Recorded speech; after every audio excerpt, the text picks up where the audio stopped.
इसी क्रम में आपका नेक्स्ट क्वेश्चन है। वो इस प्रश्न में कहते हैं कि दो तार ए व बी जिनमें प्रत्येक की लंबाई 40 मीटर तथा परिचित क्षेत्रफल 10 की पावर माइनस के 7 मीटर स्क्वायर है, श्रेणी क्रम में जुड़े हैं तथा इस संयुक्त तार के सिरों के बीच 60 वोल्ट का विभवांतर लगा है। इसमें प्रतिरोध, इनके प्रतिरोध क्रम से 40 ओम व 20 ओम है। प्रत्येक के लिए विशिष्ट प्रतिरोध, सेकंड विद्युत क्षेत्र की तीव्रता तथा धारा घनत्व ज्ञात कीजिए। ठीक है, तो दो तार दे रखे हैं इन्होंने ए व बी, चित्र नहीं दे रखा है तो चित्र हम बना लेंगे। तो जो दे रखा है सबसे पहले उसको लिख लेंगे। दोनों तारों की लंबाइयां बिल्कुल बराबर है 40 मीटर और क्षेत्रफल भी बिल्कुल बराबर है 10 की पावर माइनस के 7। तो तार ए के लिए ले लेंगे हम एल के सापेक्ष में ए इक्वल टू एल के सापेक्ष में बी इक्वल टू दे रखा है इन्होंने कितना मीटर लंबा तार है, 40 मीटर लंबा तार है, 40 मीटर। ऑलरेडी मीटर में है तो इसको कोई भी परिवर्तन नहीं करेंगे, वैसे ही इसको रखा रहने देंगे। क्षेत्रफल भी दोनों के बराबर है, तो क्षेत्रफल ये पहले तार का हो गया, ये दूसरे तार का हो गया, इक्वल टू दे रखा है 10 की पावर माइनस के 7 मीटर स्क्वायर।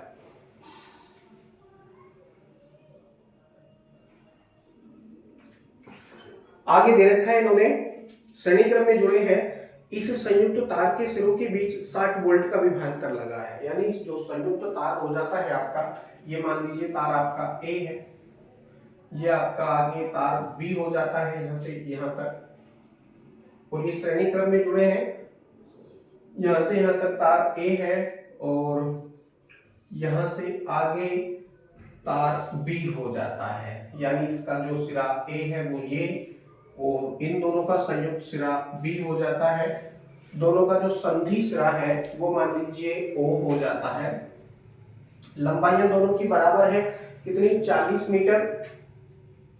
तो पहले तार की भी लंबाई 40 मीटर हो जाती है और दूसरे तार की भी लंबाई कितनी, 40 मीटर हो जाती है। अब वो कहते हैं कि इन दोनों तारों के संयुक्त सिरे पर, इन दोनों तारों के संयुक्त सिरों पर 60 वोल्ट का विभवांतर है।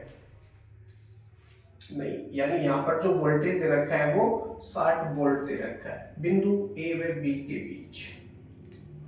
ठीक है, तो जो 60 वोल्ट है ये दोनों पर ही कार्य करेगा, तार ए पर भी काम करेगा, तार बी पर भी ये काम करेगा। इनके प्रतिरोध क्रम से 40 ओम व 20 ओम हो जाते हैं। तो मान लीजिए पहले तार के लिए प्रतिरोध 40 ओम, दूसरे तार के लिए जो प्रतिरोध है वो 20 ओम है। बस इनके जो प्रतिरोध है वो अलग अलग दे रखे हैं। ठीक है, पूछते हैं विशिष्ट प्रतिरोध। तो दोनों तारों के लिए विशिष्ट प्रतिरोध ज्ञात करेंगे। तो लिखेंगे पहला क्वेश्चन, फर्स्ट क्वेश्चन, ये क्वेश्चन अलग अलग खंडों में विभाजित है, तो अलग अलग खंड हम अलग अलग ज्ञात करने का प्रयास करेंगे। तो लिखेंगे तार ए का विशिष्ट प्रतिरोध,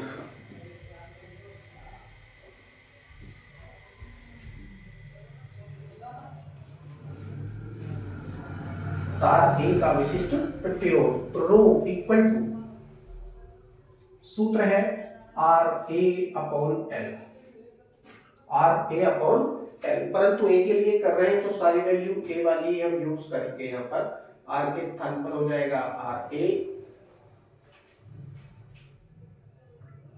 के स्थान पर हो जाएगा ए और एल के स्थान पर हो जाएगा एल ए।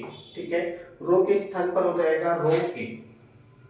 तो कुछ करेंगे, इसमें सारी वैल्यूज हम रखेंगे। आर ए की वैल्यू आपके पास में है 40 ओम, गुणा ए की वैल्यू आपके पास में है 10 की पावर माइनस के 7 पूरे के बटे एल, एल ए की वैल्यू आपके पास में है 40। तो 40 से पूरा पूरा 40 कट जाएगा, बचेगा आपके पास केवल 10 की पावर माइनस के 7। इसको लिख सकते हैं इस तरह से, रो ए इक्वल टू 1 इंटू 10 की पावर माइनस के 7, 1 इंटू 10 की पावर माइनस के 7 ओम मीटर।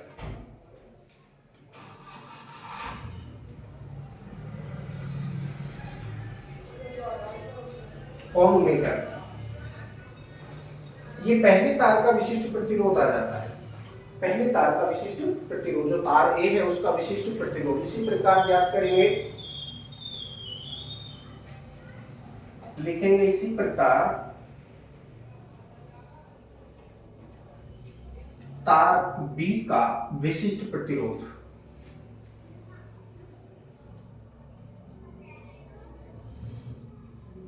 विशिष्ट प्रतिरोध, बोर्ड खराब है लेकिन ध्यान से देखना, समझ में आएगा। अच्छा, रो बी इक्वल टू कर देंगे इसको, सेम सूत्र का हम प्रयोग करेंगे यहाँ पर, परंतु जहां पर ए है वहां पर बी हो जाएगा। कितना अंतर है, केवल R B into A B upon L B. प्रयोग करेंगे सारी वैल्यू तो क्या प्राप्त होगा हमको, आर बी की वैल्यू आपके पास में है 20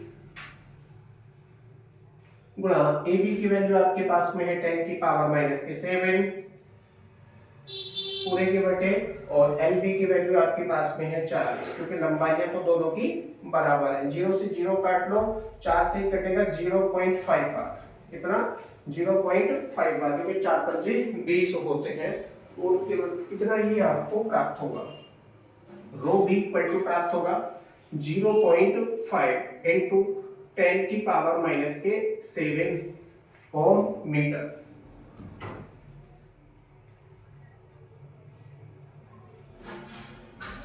ओम मीटर, ये आपका दूसरी तार का विशिष्ट प्रतिरोध आ जाता है, यानी ये दूसरा आंसर आपका हो जाता है।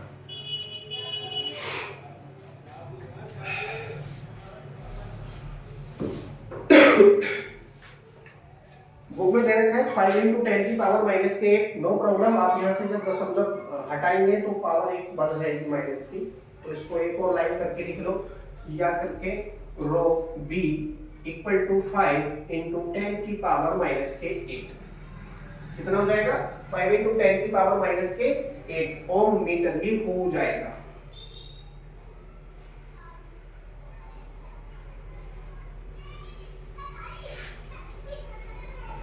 ठीक है, दोनों ही आंसर आपके सही है।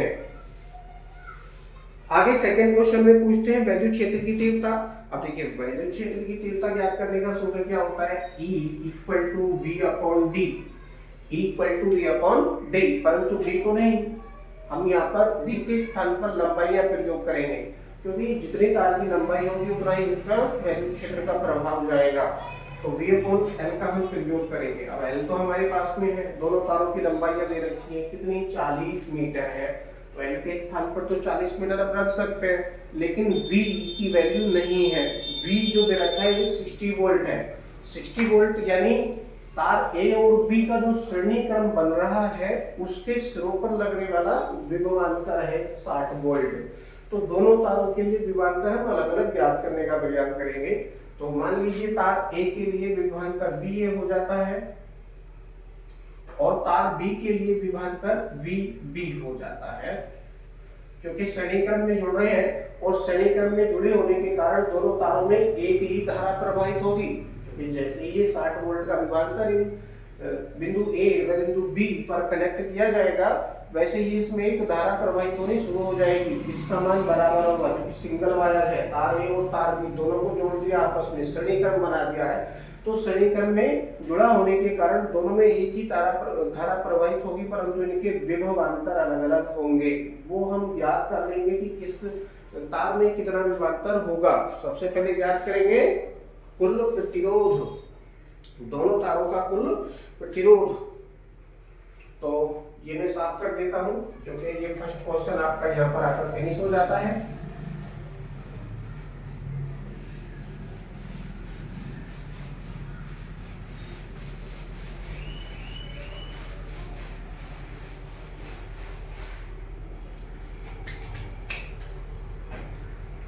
लिखेंगे चौकी का चिन्ह लगा करके, ये सेकंड क्वेश्चन यहाँ से स्टार्ट हो जाता है। लिखेंगे चौकी, तार A व B, तार A व B कौन से क्रम में है, श्रेणी क्रम में जुड़े हैं।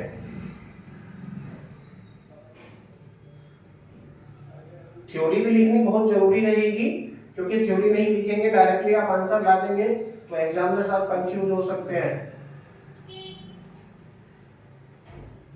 नंबर ना कटे, इसलिए थ्योरी लिखना बहुत जरूरी रहेगा। चूंकि तार ए व बी श्रेणी क्रम में जुड़े हैं, इसीलिए दोनों तारों का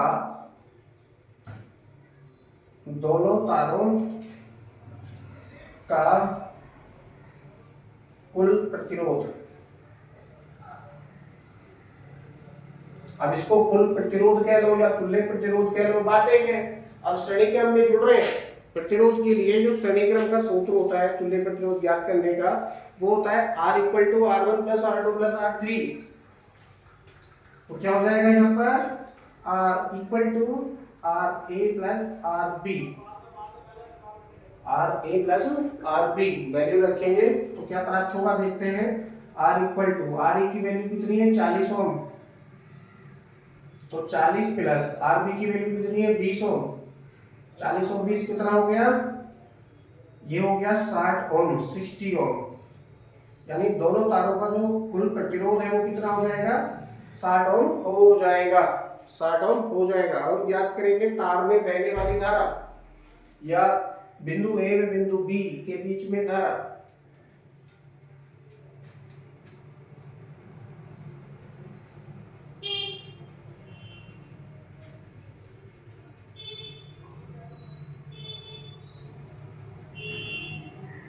दोनों तारों में प्रवाहित धारा, वैद्युत धारा ज्ञात कर रहे हैं, कौन सा नियम प्रयोग करेंगे, ओम का नियम कर लीजिए। चलिए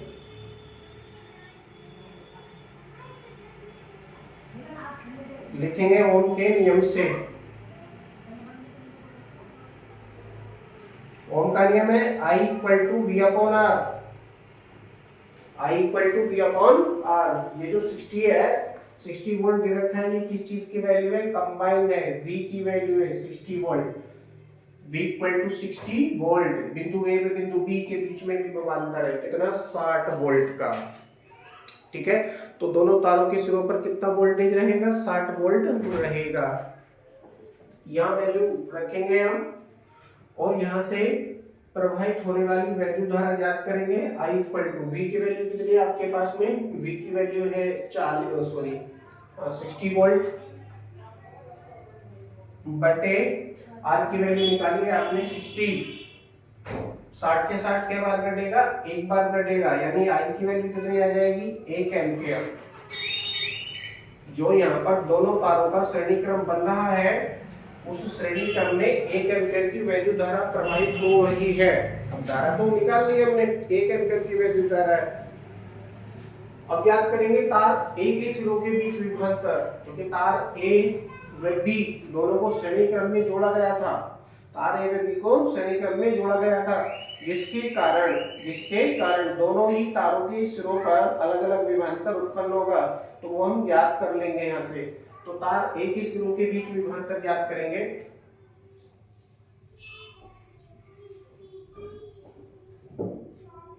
तार ए के सिरों पर विभवांतर,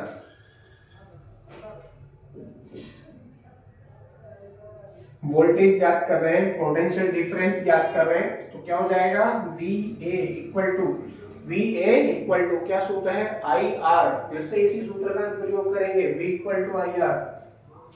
तो क्या हो जाएगा I इंटू RA, क्योंकि इस तार का जो प्रतिरोध है वो अलग अलग है, तो तार ए का ही हम यहाँ पर प्रतिरोध प्रयोग करेंगे। तो V इक्वल टू क्या हो जाएगा, I की वैल्यू अपने ज्ञात की है 1 एम्पियर इंटू RA की वैल्यू आपके पास में है 40 ओम, 40 ओम। अब देखिए 40 से 1 का गुणा करेंगे तो क्या हो जाएगा 40 ही हो जाएगा, यानी VA इक्वल टू कितना हो जाएगा 40 वोल्ट हो जाएगा, ठीक है। ये आ चुका है हमारे पास में। पहला जो तार है ए, उसके सिरों के बीच में विभवांतर कितना होगा 40 वोल्ट का विभवांतर होगा जो पहले तार के सिरों पर। अब दूसरे तार के सिरों पर कितना वोल्टेज होगा 60, तो कुल है दोनों पर, तो 60 में से 40 जाएगा तो बचेगा 20, तो दूसरे वाले पर चला जाएगा। क्यों, क्योंकि उसका प्रतिरोध कम है। प्रतिरोध कम है, क्योंकि V equal to I R आपको क्या बता रहा है, बहने वाली धारा तो बिल्कुल बराबर है। बहने वाली धारा कितनी ज्ञात करिए, 1 एम्पियर दोनों तारों में, तो इस श्रेणी क्रम में जुड़ रहे हैं, तो एक ही धारा प्रवाहित होगी दोनों तारों के अंतर्गत, परंतु उनकी सिरों पर लगने वाला विभवांतर उनके प्रतिरोधों के अनुपात में हो जाएगा। प्रतिरोध जिसका ज्यादा होगा उसकी सिरों पर लगने वाला विभवांतर उतना अधिक होगा। यहाँ पर जो प्रतिरोध है, जो R की वैल्यू है, प्रतिरोध की वैल्यू है, वो पहली तार की ज्यादा है। पहली तार की ज्यादा क्यों है, क्योंकि RA की वैल्यू 40 है, RB की वैल्यू 20 ओम दे रखी है। तो यहाँ से क्या सिद्ध हो रहा है, RA greater than RB, RA greater than RB, ये प्राप्त हो रहा है, दे रखा था क्वेश्चन में आपको। ठीक उसी प्रकार से आप VA into VB बता सकते हैं।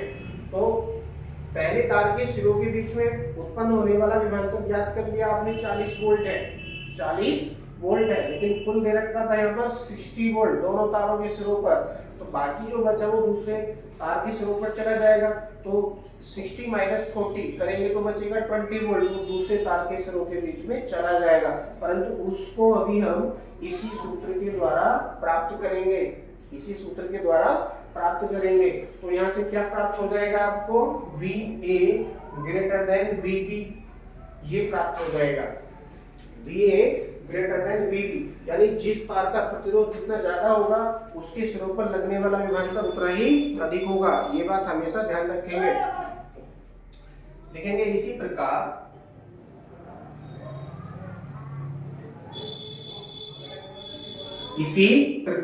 तार B के सिरों पर, भैया बोर्ड खराब है, आप इसको ध्यान से समझें।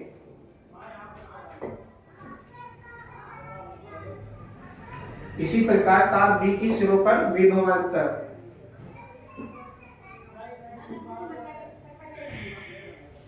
क्या हो जाएगा, इसी सूत्र का हम प्रयोग करेंगे, तो VB इक्वल टू IRB रखेंगे वैल्यू, तो VB इक्वल टू प्राप्त होगा, I की वैल्यू आपके पास में फिर से 1 एम्पियर है, तो 1 इंटू, और RB की वैल्यू आपके पास में है 20 ओम, कितनी, 20 ओम। अब 20 से और 1 का मल्टीप्लाई करेंगे तो क्या हो जाएगा, VB equal to 20, VB equal to 20 volt हो जाएगा।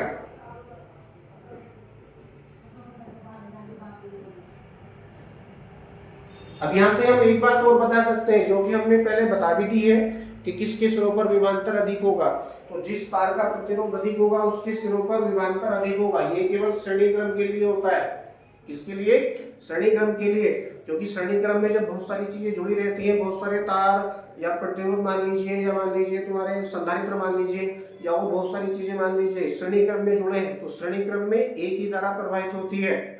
श्रेणी क्रम में जुड़े हुए सभी उपकरणों में, चाहे वो कुछ भी क्यों ना जुड़ा हो, सब में एक ही धारा प्रवाहित होगी, परंतु उनके सिरों पर लगने वाला विभवांतर अलग अलग होगा। समांतर क्रम की पहचान समझ लीजिए, समांतर क्रम में जब बहुत सारी चीजें जुड़ी होती हैं तो वो अलग अलग तार से जुड़ी होती है, अलग अलग तार से जुड़ी होने के कारण उनके सिरों पर लगने वाला विभवांतर समान होता है, लगने वाला विभवांतर समान होता है, परंतु उनमें प्रवाहित होने वाली वैद्युत धारा अलग अलग हो जाती है। क्यों, क्योंकि तार अलग अलग है, तो सब में अलग अलग वैद्युत धारा प्रवाहित होगी।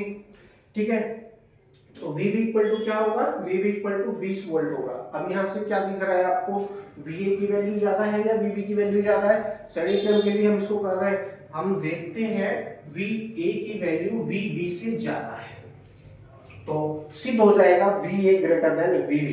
तो ये हमसे क्वेश्चन में पूछा नहीं था, लेकिन हमने बता दिया, नो प्रॉब्लम। हमसे इसमें पूछा है वैद्युत क्षेत्र की तीव्रता, अब हम यहाँ से वैद्युत क्षेत्र की तीव्रता बता सकते हैं, वैद्युत क्षेत्र की तीव्रता बता सकते हैं। वोल्टेज नहीं था हमारे पास, तो वोल्टेज हमने ज्ञात कर लिया, अब हम यहाँ से वैद्युत क्षेत्र की तीव्रता बता देंगे।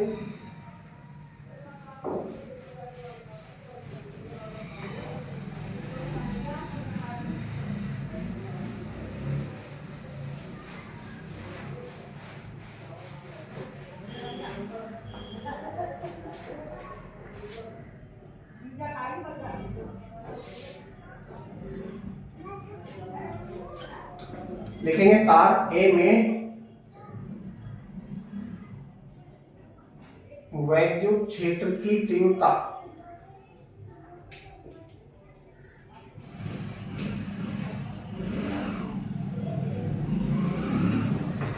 तारे में वैद्युत क्षेत्र की तीव्रता क्या सूत्र है,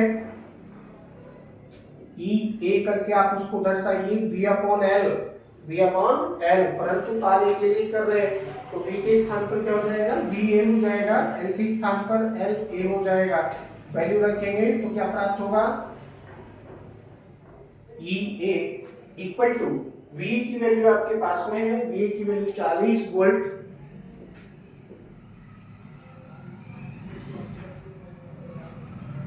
बटे और एल, एल ए ये 40 मीटर है, तो 40 से 40 क्या बार कटेगा, एक बार कटेगा, वोल्ट प्रति मीटर इसका मात्रक आ जाता है। तो ई ए की वैल्यू यहाँ से कितनी प्राप्त हो रही है, तार ए के लिए ई ए की वैल्यू 1 वोल्ट प्रति मीटर, यानी तार ए की वैल्यू क्षेत्र की तीव्रता ज्ञात कर लिया आपने। इसी प्रकार तार बी में वैद्युत क्षेत्र की तीव्रता ज्ञात करेंगे।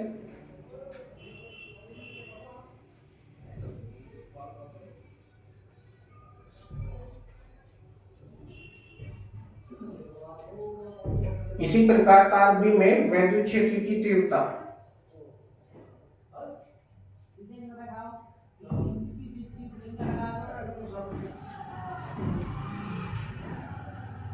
डैश लगाएंगे और सूत्र हो जाएगा इसका E B equal to V B upon L B, प्रयोग करेंगे वैल्यू तो E B equal to V B की वैल्यू आपको प्राप्त हुई है, वी बी की वैल्यू 20 वोल्ट है, वी बी की वैल्यू कितनी है 20 वोल्ट बटे और एल बी, यानी जो लंबाई है दोनों तारों की बिल्कुल बराबर है 40 मीटर, डिवाइड करेंगे 20 से 40 को, 40 से 20 को डिवाइड करेंगे तो 0.5 आधा बार कटेगा, कितना आधा बार ये कटेगा, तो ई बी इक्वल टू आ जाता है 0.5 वोल्ट प्रति मीटर। अब यहां से एक बात और हम बता सकते हैं, ये दोनों के आंसर हमको प्राप्त हुए हैं, इन आंसर्स को देखते हुए हम एक बात और बता सकते हैं कि कौन सी वैद्युत क्षेत्र की तीव्रता अधिक है। भाई किसकी अधिक दिख रही है आपको, तार ए की वैद्युत क्षेत्र की तीव्रता प्राप्त हुई है हमको 1 वोल्ट प्रति मीटर, तार बी की हमको प्राप्त हुई है 0.5 वोल्ट प्रति मीटर। यहाँ से हमको क्या प्राप्त हो सकता है, ई ए ग्रेटर देन ई बी, जो तार ए है आपका उसमें वैद्युत क्षेत्र की तीव्रता तार बी के वैद्युत क्षेत्र की तीव्रता से अधिक है, वो कितनी अधिक है वो भी आप बता दो, चलो कितनी अधिक है, कितने गुना है, चलो वो भी आप बता दीजिए। चलो यहां कर देते हैं, यदि हम दोनों का अनुपात ज्ञात करना चाहें तो अनुपात देख लीजिए, प्रश्न आपसे किसी भी प्रकार पूछा जा सकता है, अनुपात यदि आप ज्ञात करेंगे तीव्रताओं का अनुपात या तीव्रताओं का संबंध, संबंध भी आप इसको कह सकते हैं, नो प्रॉब्लम, तीव्रताओं में यदि संबंध पूछते हैं तो अनुपात आप ज्ञात करेंगे। क्या अनुपात हो जाएगा, ई ए अपॉन ई बी, यदि आप करेंगे तो 1/0.5, 1/0.5, क्योंकि ई ए की वैल्यू आपको 1 वोल्ट प्रति मीटर प्राप्त हुई है और ई बी की वैल्यू आपको 0.5 वोल्ट प्रति मीटर प्राप्त हुई है, तो वोल्ट प्रति मीटर से वोल्ट प्रति मीटर क्या हो जाएगा, कट जाएगा, कोई मात्रा यहाँ पर नहीं लिखेंगे, वहीं तो हटाओ तो ऊपर 0 बढ़ेगा, 5 से काट लेंगे 5 दूनी 10, 2 बार भी कट जाएगा, इसका मतलब क्या हुआ, E A equal to 2 into E B, यानी पहले तार में जो वैद्युत क्षेत्र की तीव्रता है दूसरे तार के वैद्युत क्षेत्र की तीव्रता का दोगुना है, पहले तार की वैद्युत क्षेत्र की तीव्रता दूसरे तार के वैद्युत क्षेत्र की तीव्रता का दोगुना है, ठीक है, ये दोनों में संबंध हो गया। तो क्वेश्चन नंबर सेकंड जो खंड था यहाँ पर बिल्कुल कंप्लीट हो चुका है। क्वेश्चन नंबर थर्ड में पूछते हैं धारा घनत्व, क्वेश्चन नंबर थर्ड में पूछते हैं धारा घनत्व,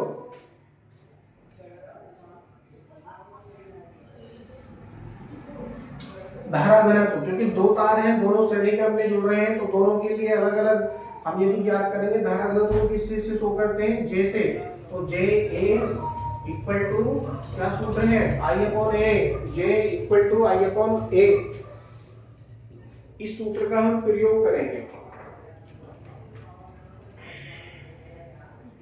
अब एक बात और देखो यहाँ पर, क्योंकि श्रेणी क्रम में जो है, श्रेणी क्रम में दोनों तारों में एक ही धारा प्रवाहित होगी, यानी धारा का मान बिल्कुल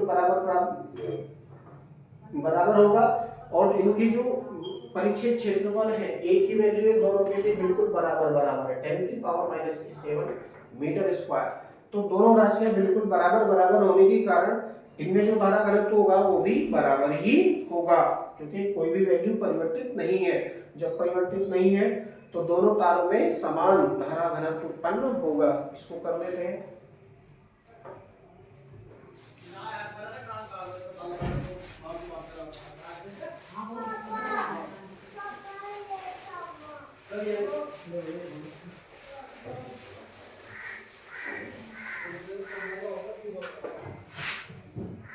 क्वेश्चन नंबर 3, अब यहाँ से आप देख लीजिए, मैं लिखूंगा चुटकी का चिन्ह लगा करके, दोनों तारों में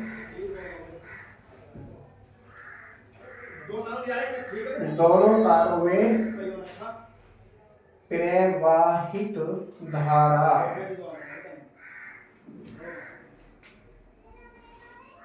व परिच्छेद क्षेत्रफल उनका परिच्छेद क्षेत्रफल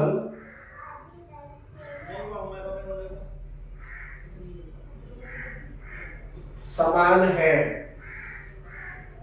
परिच्छेद क्षेत्रफल समान है, क्योंकि जो हमको महसूस हुआ, क्योंकि हमने किया था ना J = I अपॉन A, के द्वारा जो हमको महसूस क्या होगा, धारा समान है और क्षेत्रफल भी समान है, ये हमको महसूस हुआ यहाँ पर। और यही बात हमने यहाँ लिख दी है, क्या महसूस हुआ, दोनों तारों में प्रवाहित धारा वह उनका परिच्छेद क्षेत्रफल समान है, ये हमको महसूस हुआ अकॉर्डिंग टू क्वेश्चन, समझ सकते हैं। इसीलिए क्या होगा, इसलिए दोनों तारों में धारा घनत्व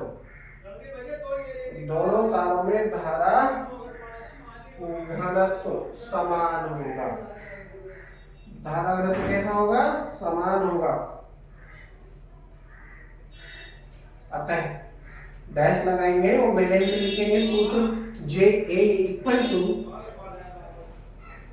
जे बी इक्वल टू, ये पहले तार के लिए, दूसरे तार के लिए इक्वल टू जे करके आप इसको और लिख सकते हैं, नो प्रॉब्लम, क्योंकि दोनों बराबर है।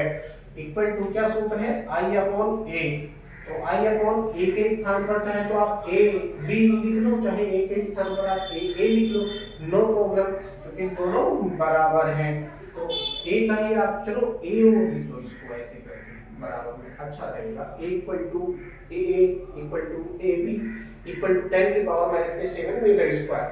अब आपका सही आ जाएगा आंसर। इक्वल टू आई की वैल्यू आपको कितनी प्राप्त होगी, दोनों तारों में प्रवाहित होने वाली वैल्यू धारा कितनी थी, 1 एम्पियर थी, तो 1 एम्पियर बटे, और ए की वैल्यू आपको कितनी दे रखी है, ए की वैल्यू आपको दे रखी है 10⁻⁷ मीटर स्क्वायर, 10⁻⁷ मीटर स्क्वायर, ठीक है। तो 10⁻⁷ है, ऊपर इसको लेकर जाएंगे तो किसका हो जाएगा, ये प्लस का हो जाएगा। तो जे इक्वल टू क्या प्राप्त होगा, J A equal to J B equal to J equal to 1 × 10⁻⁷